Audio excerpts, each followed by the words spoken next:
Hi guys, my name's Josephine from Residential Projects Australia. I've got my good friend John Rivera back online. John, welcome, welcome. Hey Joe, Hey, how are you? it's been a crazy couple of days, probably pretty crazy 24 hours, I must admit. It's funny, we said we'll get back to him in a couple of days about, where the market's at with the new home builders grant. And we released a video yesterday talking a bit about how does it, what does that entail, what our predictions are in regards to what amount. And we predicted 25 to $30,000 and ding, ding, it came back as 25 grand. $25,000. And just wanted to bring you again, and maybe we can talk a bit about it because we're getting a lot of questions from our investors, also our first home buyers, who's eligible, who's not. And maybe we can start off, John, maybe you can talk a bit about, about the grant, and then we can go from there. Yep. So look, it is what they're calling the home builder grant.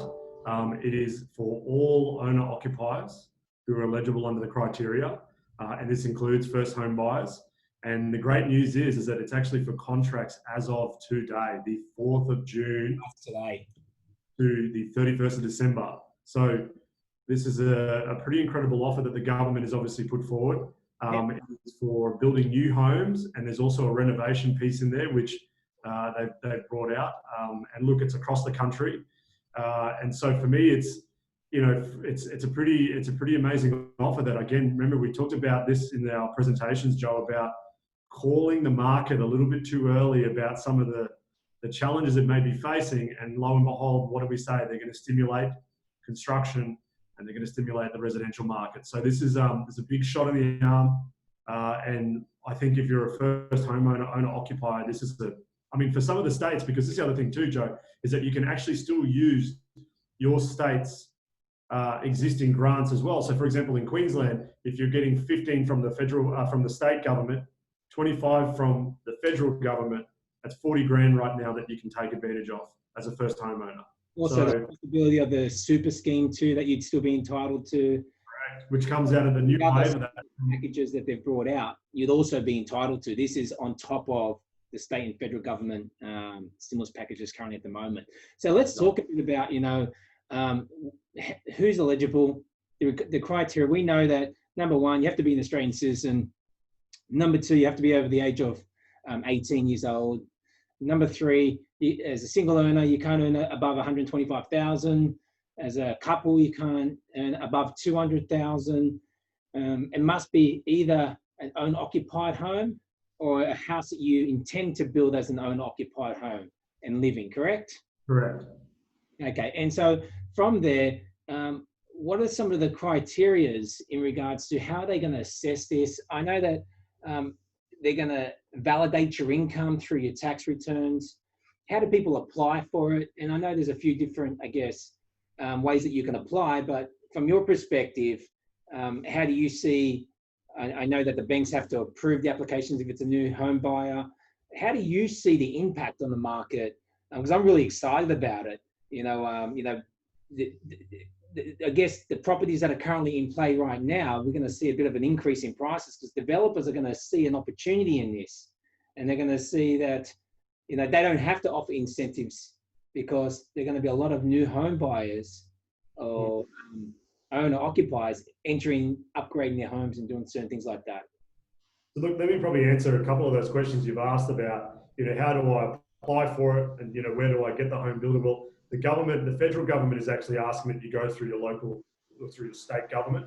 So I'm assuming that they're saying because some of the states have already got a first homeowner scheme, or even a building scheme, you can allegedly just apply through that. That's what they're pretty much saying in their criteria sheet. Look, the build price itself, and this is what I think it's come out today is, the federal government is trying not to exceed a property price. They're not trying to stimulate increase in values, but what they are is, unfortunately, it's very difficult not to stimulate that probably going forward in the future over the next 6 months. So there is a gap or a price cap as to what you can apply for, and it can't exceed over 750,000. So right. For New South Wales, that's going to be probably obviously pushed to a lot of your fringe areas where you can build new home or obviously that dwelling, because be very unlikely that you're going to have a house and land package, within say a 30, 40 kilometre radius of the CBD that's going to be under 750. It does apply for apartments. It does apply for a townhouse as well. But the criteria is that it has to be starting construction within 3 months from contract date. So this is a way that they're trying to do it so that, one, it doesn't game the system to build or for the developers to put a huge price increase. But unfortunately, I think it's inevitable that we will be likely to see a price push because, Joe, this is probably the way I look at it, is if you've got a supply challenge in your market, this is going to try to get a lot of supply into the market. That's the other way the government's trying to do it. They don't want the supply to dry up because if supply dries up, price goes up. So they're trying to push supply in.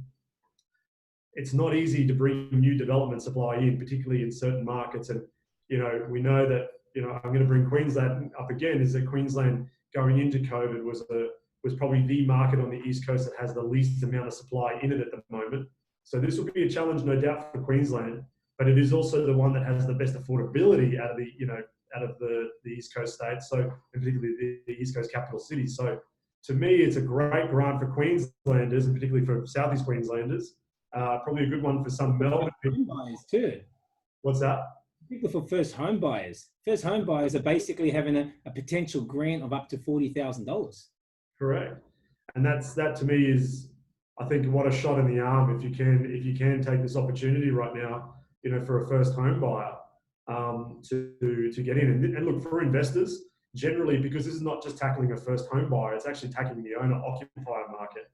Yeah. For me, as an investor, if you're an investor looking at this, you shouldn't be thinking, oh, I'm missing out. You should be thinking this is actually a great opportunity because activity will create this demand, and demand then obviously drives price growth. It also will drive, and we saw this in the last time in the GFC where, the Rudd government stimulated that first home buyer. Really, the investor capitalized off that as well. So, there is that opportunity that will, because of that activity, that it will spin, potential price growth in certain markets over the medium to long term.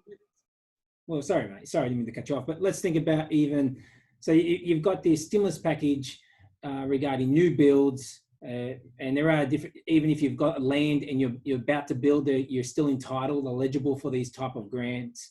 But also, they've also brought a renovation grant. And so this renovation grant means that the minimum requirement needs to be a structural renovation of a minimum of $150,000.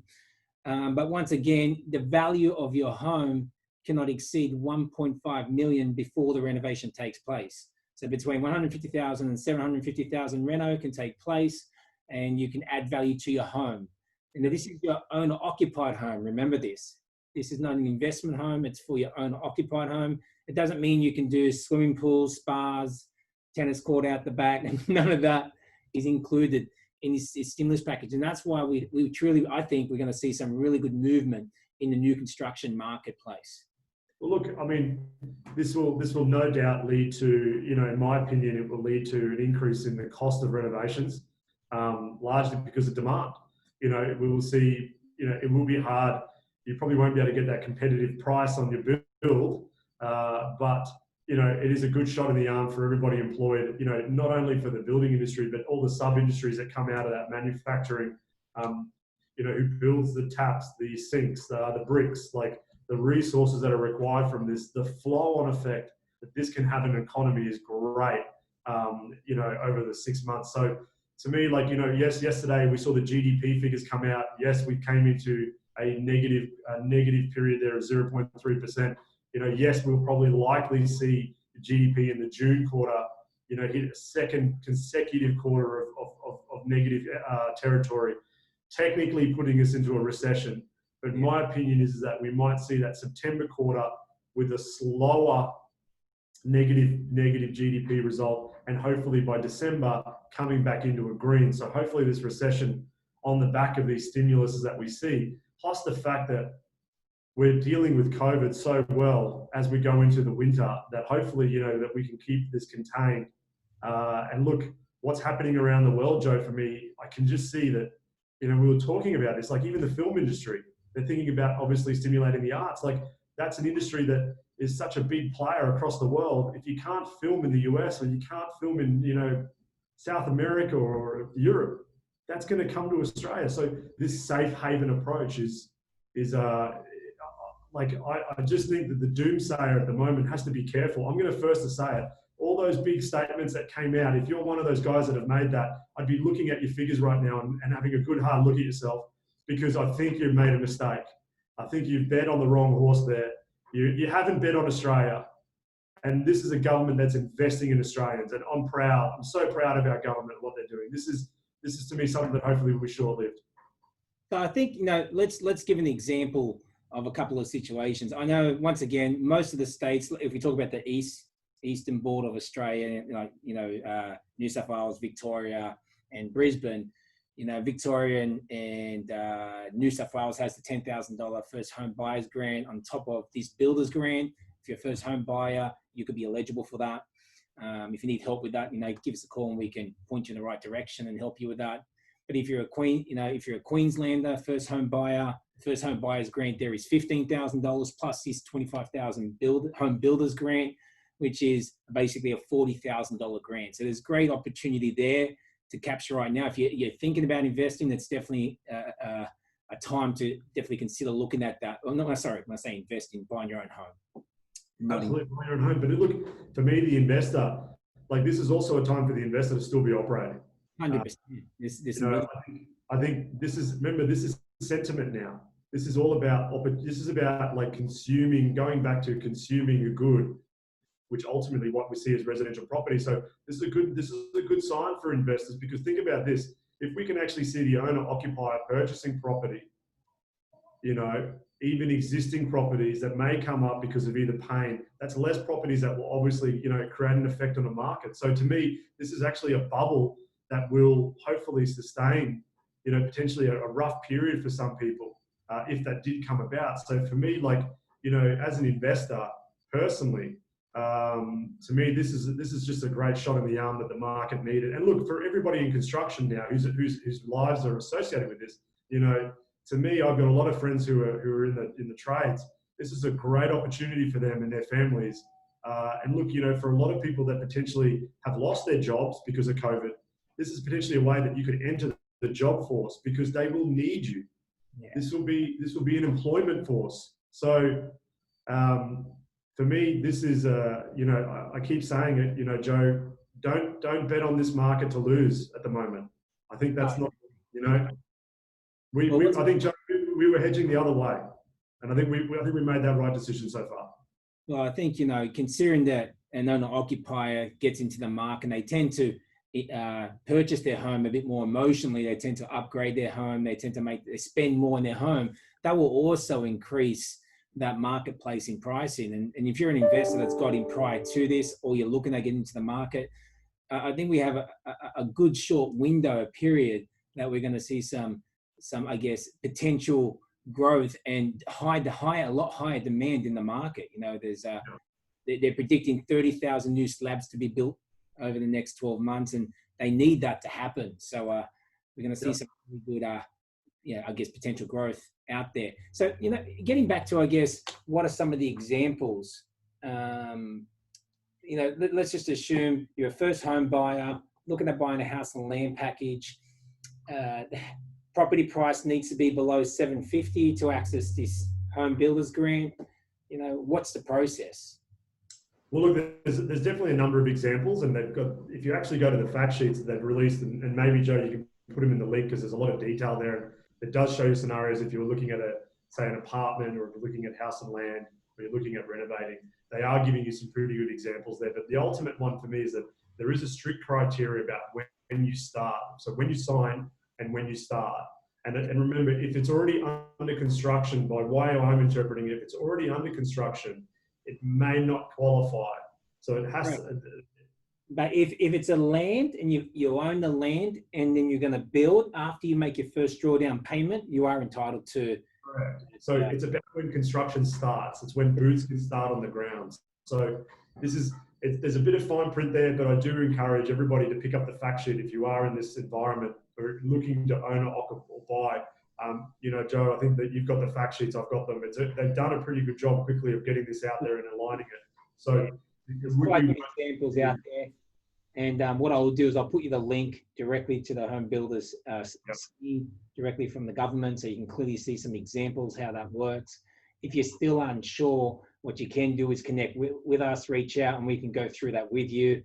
As I said, we've been doing this now for over 20 years, helping people, you know, build their dream home or invest and capitalize on the market. And we truly believe that there are some great opportunities out there. Once again, we predicted this months ago that the number one thing that the government will do, as it represents over 1 million workers, is stimulate the construction industry.